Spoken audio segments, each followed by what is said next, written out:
How's it going, guys? This is Coach Cam, and I want to go over this cardiovascular research paper about excessive endurance exercise. So the paper is titled Potential Adverse Cardiovascular Effects from Excessive Endurance Exercise.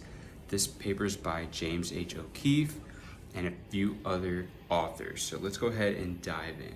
So essentially what these researchers found, they compiled a lot of evidence of other papers and of other medical visits from people who have a lifestyle that is filled with excessive endurance type activities. While we know that there are great benefits to being physically active, there are some drawbacks if you are excessively physically active and essentially you're overtraining. Which can tend to happen in people who train for marathons, people who train for ultra marathons, Ironmans, things like this, ultra endurance events where they're putting in basically over an hour a day of running or of a certain activity. That can cause stresses on the heart. And while in school, in my exercise science degrees, we learned about the adaptations that the body makes to promote increases in your VO2 max, increases in your ability to perform at these endurance events. However, there are some overtraining complications that arise when somebody chooses to continue to push their body in this way, and especially when they do it for years on end. So diving right in to this paper, looking at this first chart here, they have a chart of daily physical activity duration and time, and then the all-cause mortality rate. And they show how the relationship between the dose of physical activity and reduction in all-cause mortality, the mortality benefits of exercise appear with even small amounts of daily exercise and peak at 50 to 60 minutes of vigorous exercise per day. So once you're doing at least, up to 50 minutes of vigorous exercise per day, what this one researcher found was that once you start crossing that, it's really not going to help you. It's not going to help you live longer you would have otherwise. Starting here, we have sudden cardiac death and endurance exercise. So over the past 35 years, number of Americans participating in marathon annually has risen 20-fold. In 2010, estimated 500,000 runners competed in marathon in the United States, and sudden cardiac death among marathoners is very rare, with 1 per 100,000 participants. And though that statistic has not changed, since the number of runners has changed, the number of people who have died from sudden cardiac death has also risen with that. They even say here that the final 1 mile of a marathon course represents less than 5% of the total distance, yet accounts for almost 50% of the sudden cardiac deaths during the race. The fatality rate of triathlons is approximately twice that of marathons, because of the increase in cardiovascular events. There's also some drownings that can occur during the swim portion. The incidence of sudden cardiac death among collegiate athletes can be 1 in up to 40,000 participants. It's important to keep this in mind. Long-term training for and competing in extreme endurance events may predispose to cardiovascular issues that are not seen in more moderate forms of physical activity. They have animal studies here. I don't want to go too much into animal studies. We can talk about them briefly, but I really want to get into, the human side. So basically they found hypertrophy of the left ventricle of the heart, the right ventricle, diastolic dysfunction, dilation of the left atria and right atria, increased collagen deposition and fibrosis in both the atria and ventricles. Ventricular tachycardia was inducible in 42% of the rats versus only 6% of the sedentary rats. In this study for the rats, what they did was they maintained a high intensity of effort and they made them run strenuously and continuously for 60 minutes every day for 16 weeks. And that was plenty to have some issues with their heart, and which we don't want, right? When I was in school, we were taught, the heart adapts, the heart gets bigger, the heart pumps more blood, which pumping more blood and increasing stroke volume is good, but the hypertrophy part of the heart, that's actually kind of a prognosis for illness. If a random person just went to the doctor, a sedentary person, and they were like, your heart's enlarged, they're gonna be concerned. Just because it comes from training doesn't mean it's a a good thing. They found adverse cardiac structural remodeling and proarrhythmia substrate noted in observational studies of extreme endurance athletes. These findings support the hypothesis that in some individuals, long-term strenuous daily endurance exercise such as marathon running and professional long-distance cycling in some individuals may cause cardiac fibrosis, especially in the atria and right ventricle and intraventricular septum. Diastolic dysfunction, increased susceptibility to atrial and ventricular arrhythmias. Okay, so there's a lot of potential issues there. Let's go into the section here called athlete's heart. Sustained increases in cardiac work, such as long distance running, rowing, swimming, cycling. Highly trained individuals develop cardiac adaptations, including large left ventricular and right ventricular volumes, increased left ventricular wall thickness, cardiac mass, increased left atrial size. And like I said, these seem to be good things. At least I was taught them that they were good things. However, the general population, these structural changes are associated with poor cardiac prognosis.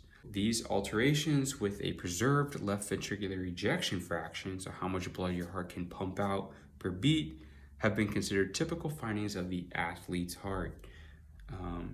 So there's some remodeling that occurs, and even in elite athletes, cardiac dimensions do not completely regress to normal levels even several years after the athlete has retired from competition of heavy endurance training. Going into some of the issues that can arise from excessive cardiovascular endurance training, they're really just calling it endurance training. We have serologic markers of cardiac damage, including cardiac troponin, creatine kinase, B-type natriuretic peptide have been documented to increase in up to 50% of participants during and after marathon running. Additionally, transient renal dysfunction, so with the kidneys, has been observed with extreme endurance efforts causing volume depletion and diminished renal filtration. Increased levels of cardiac biomarkers, including troponin, after extreme endurance training events such as marathons may reflect myocardial cell damage at the sites of myocyte slippage of one cell along another due to loss of integrity of desmosal connections. This whole paper is a very long paper, and I would love to read all of it, but essentially every single sentence of this paper is pointing back to what they have found in research studies that can be negative effects on your heart from excessive endurance training. The amount that they documented was kind of when you start crossing over 50 minutes hard per day. Obviously that's an average, that's a general number, so some people could be doing less time than that and still be going too hard.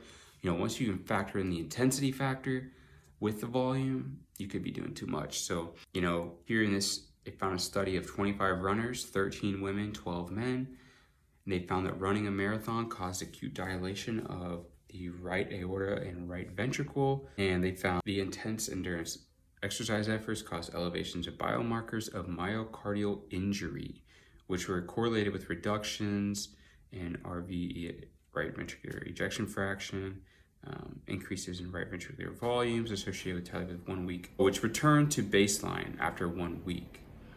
Were seen most often in races of longer durations. 5 of these endurance athletes had myocardial scarring as detected by focal gadolinium enhancement on cardiac MRIs. The myocardial scarring and chronic right ventricle remodeling were more common in athletes with the largest cumulative experience in competitive endurance events. In summary, this study suggests that intense endurance exercise induces acute right ventricular dysfunction while largely sparing the left ventricle. Even when short-term right ventricular recovery appears complete, long-term training for and competing in extreme endurance exercise may lead to myocardial fibrosis and remodeling in a small subgroup. So the heart changes its structure, it increases in size. It can also have scarring inside, which we do not want. Again, I read through this paper. It's very deep and kind of wordy, as you can tell. Essentially, every single sentence, the more people that they tested and the longer they had been participating in extreme endurance events, the more training time that they had built up, the more likely they were to have scarring in their hearts have damage and have pathologies that are found in dysfunctional hearts and people that, have damaged it and could need surgery, could need medication, which is very scary. They found calcified plaque volumes similar to those of sedentary controls, coronary artery obstruction stuff. So this is deep, and I get that a lot of people want to just say more is better. They want to say, there's really no upper limit to how much training we should be doing. Every little bit does something better for you, more beneficial. But in the reality, that's just not the case. There is a diminishing returns after a certain point. And especially if you're training hard, the diminishing returns is very fast. So I would highly recommend you train hard with lower volumes. Who doesn't want to do that? Why would you not want to do lower volumes?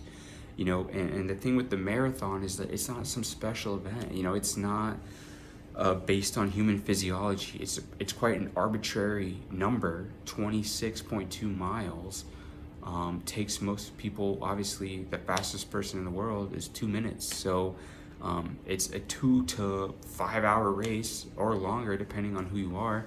And then obviously there's events longer than that. There's triathlons, there are Ironmans, there's ultra marathons. And these events are increasing. The number of people that are participating in this is increasing, which is scary when you look at this type of research and you see that, it's not just better for you up into infinity. There's a point which it's diminishing, and there's a point which it's actually damaging you.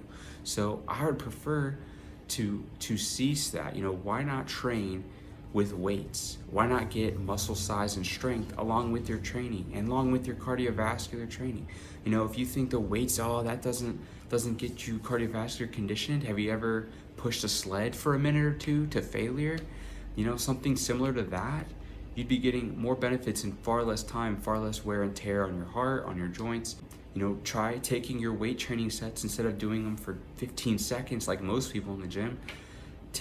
Train slower with a moderate load and make it take a minute, 2 minutes to failure. That will train your cardiovascular system at the same, if not better, than doing countless hours of low intensity work. Think of all the injuries that people are sustaining in their ankles and their Achilles tendons and their patellar tendons and their hips and their glutes. They're sustaining injuries from running this much. And I love running, trust me, I was a runner, okay? I ran for 7 years competitively. My best 5K was 16:07. My best half marathon was 1:17. So, I've been there. Obviously, I never really reached like a top end peak of that, but I know what it's like, and I loved running, and running is awesome. You feel amazing, like you are flying across the ground. And nobody knows what that's like until you have done it yourself. And you can still run if you want to. And I just encourage you to not do these excessive distances and these excessive training workouts. What's the point? What is the point? Don't you want to live to fight another day? Don't you want to have the joint capacity to play with your kids and your grandkids in the future? Nobody thinks you can't do that. People, they want to prove it to themselves, but I believe you can do it. I believe you can run 50 miles. I believe you can run 100 miles. You don't have to actually go do it. I believe you can do that. I believe you're strong enough. If you had to do that, you would do it. So anyway, at the end of the day, there are some real concrete evidences to say, hey, let's not do excessive endurance training. Let's not do that. Let's find a better way to train. And I recommend just increasing the intensity, and then you can train with far less volume. Save yourself the time, save yourself the headache and the injuries of overuse that get accumulated from high levels of volume. So hopefully you learned something from this. Once again, I'm gonna link the paper down below, or I'm at least gonna provide you with a way to find it. It's a very insightful paper. Share it with your family, share it with your friends, because you're trying to help them. You want them to live a long, healthy life. You don't want them to be damaging their bodies. So please like this video, subscribe, and I'm gonna continue to put out content to teach you guys the truth about exercise science.